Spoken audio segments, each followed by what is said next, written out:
Hello and welcome to another video from StarksWarehouse.com. In this video we're focusing mainly on how to glue the parts together that we cut out in foam on the last video. As you can see, I've got everything laid out here. I've got all my foam pieces that have been cut. I've got my glue gun, which I'll be using quite a lot. As you can notice, these parts, some of them are taped together. It's because if you take a look on my website, on my progress, you'll see that I actually pre-built the helmet together before gluing it, taped it all together to make sure it was the right size and that it was all okay. Alrighty, let's get started. Okay, so I'm going to be starting off with the jaw piece. Now, I haven't pre-cut the angles in this section like usual. I'm going to cut them as I go, just in case you didn't decide to pre-cut them before you cut the film out. And you just cut straight lines. I'm just going to show you how to run and cut angles in the foam also. So I got my handy X-Acto knife here. It's coming very handy indeed. Okay, so what you want to do, like I say, if you haven't pre-cut the angles in, you really want to take a look at the Pepakura designer software or Pepakura viewer software, whichever you have. See what kind of angles are where, and that'll give you a very good idea of where you need to cut them. Okay. So the first part I'm going to do is this bottom jaw section.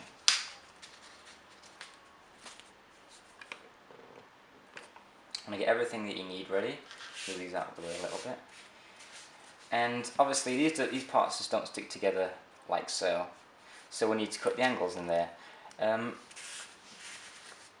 with this section, it's not perfect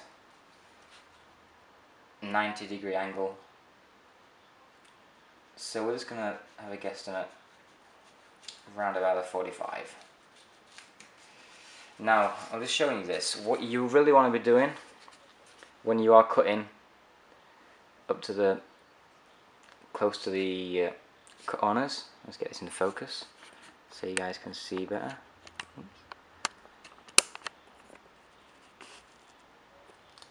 What you want to be doing is cutting as close as you possibly can onto the actual corner itself. If you go too low, it's going to leave you with a little lip from the actual corner to where you cut in. So when you go to stick the pieces together, they're not going to line up with a perfect line like that, and it's not going to be a very clean joint.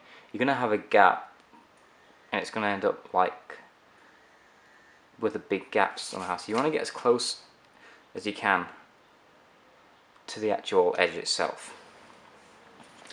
Okay, so I've just cut another angle into this section here as well, because the angle I want wasn't, like I say, a perfect 45 degrees, which is probably around that. I just wanted to make it take it up a little bit more. Now that's close to a 90 degrees, so I don't want that. So what I want to do is glue the edges together first, and then fold them in. And I'll show you how to do that now. What you want to do for things like this, and most of the edges I'd say, is you want to put a glue section just across the top, not actually right on the edge, but a thin glue section just across the top. Take the part that you're wanting to glue and just push it as close as you can. Once it's on like that, you want to give it a little squeeze on the corners as well. That'll push the glue all the way into the corner. You'll end up with a nice, cleanish joint. See it there all there?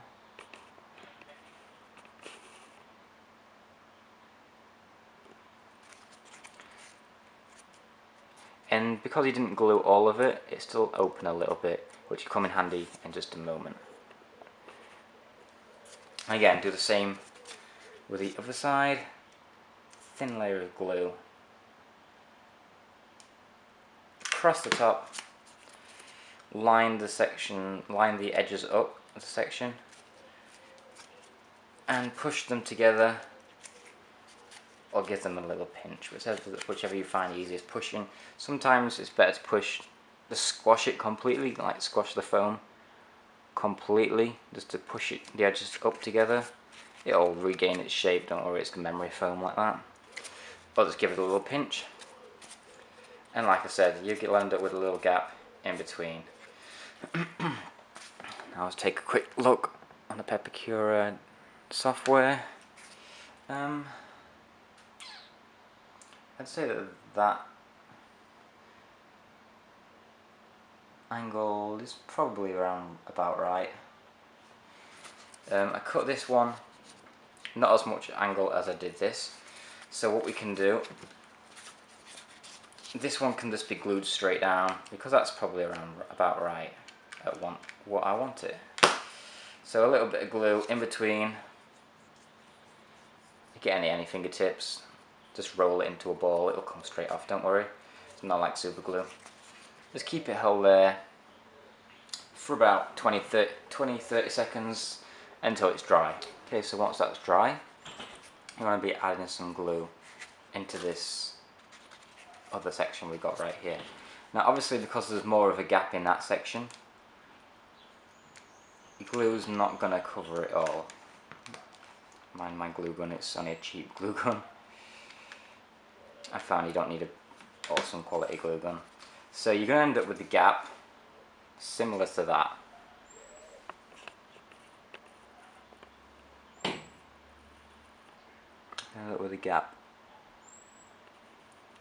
Now, the method that I use to fill a gap is by cutting parts of unused foam up into triangular sections, stuffing them in, and they use as good wedges.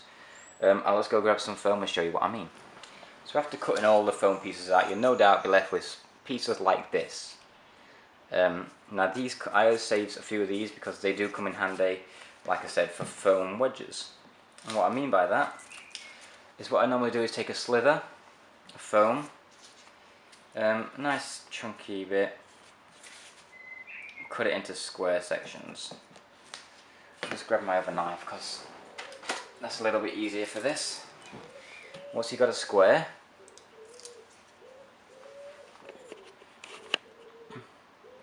just take it straight on the edge and cut it diamond shape straight down the edge.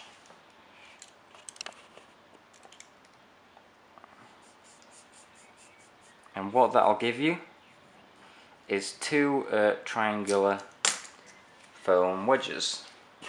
Hopefully you're able to see. Now they don't need to be perfect, because I'll show you what you're going to do with those. I'm going to take the wedges, add a little section of glue either side and the corner of the wedge, and then basically stuff it into the opening to fill it up. Now that this makes it so it doesn't close in on itself, and it doesn't give you a distorted side, like one's there and then the other one's bent up like that kind of thing. Now obviously I'll cut off a little bit out to show you what I mean here.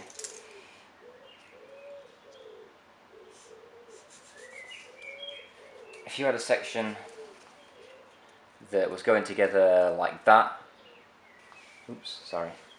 section that could go in together like this, and you wanted to fill that gap up, you could take one of them wedges, glue it, and push it in, just to fill that gap up. It's like a door wedge. Just wedge it in there. It doesn't really matter if you have a bigger gap like that, the wedge can be pushed all the way in. If you only have a small gap, then just the corner of the wedge can can get pushed in, if that makes sense to you. Yeah, so that's what I use to fill my gaps in. So there we go. And you want to move on to the next section. It's basically repeating the same process over and over again on different parts and different sections until it's finally complete. The main part is to get the angles right. If you don't get the angles right, you don't have to be perfect, but as long as you think they look alright, and then that's good. If you don't get them anything like if you don't bother cutting angles or anything like that, and then obviously it's not going to turn out how you want it. So I'll just glue a few more pieces together and I'll show you where I am. Okay, so as a matter of fact, I just happened to get carried away and do the whole helmet. It's not exactly perfect, but it will do. As I say, hopefully I'll be moulding and casting this with urethane resin when I get to it, so I can clean the imperfections off when I cast it in urethane. I'll give you a quick talk through some other little things. One thing to say is take your time. Don't rush this. As you can see, I started it when it was daytime outside and it's now dark. So I've been working on it for a good few hours now. But yeah, do take your time. And with the longer lines, like this one around here, these top lines, the back lines, all the pretty longer lines, a good tip is to just do the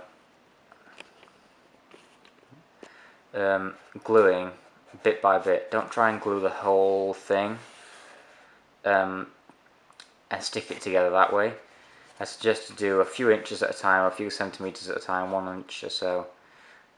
Stick it down, hold it down for it to set, then move on to the next section. Stick that down, move on to the next section. Stick that down, move on to the next section. Because if not, you're going to end up with hard dried glue over here when this one's, you're still trying to line this up over here. So just do section by section. Hopefully, like I say, when I cast this, I'm going to have the faceplate separate even, so that I can hopefully get it motorized. And hopefully I'll be cutting the jaw off to have that separate as well, so the jaw can drop down motorized as well. Fingers crossed about that anyway. But for now I just stuck them together to keep the shape. When it's all cast, I'll cut those off, but I just stuck them together now to keep the shape of the helmet. The ears, I'll probably be making my own ears instead of the foam. There's a very good lesson from James over at xrobots.co.uk, where he moulded his ears out of clay and cast them himself. So I'll probably be using that method of what James used. So thank you for that, James. So quite a lot of methods as well that I'll be using from James.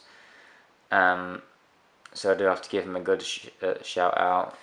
So if you ever want to see his work, just go head over to xrobots.co.uk and check it out. Really good work. Got lots of things from the Iron Man suit. He has R2-D2 is made himself. Obviously the name of the website's xrobots, so he does a lot of robotics.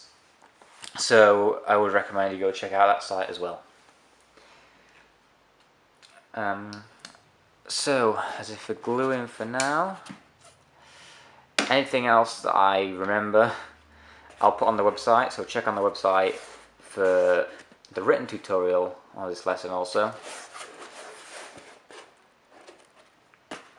But for now, thank you guys for watching. I hope these videos are helping you out some. So thanks for watching. Visit the website, like, subscribe, and comment on this video. And I'll see you guys soon. Thanks.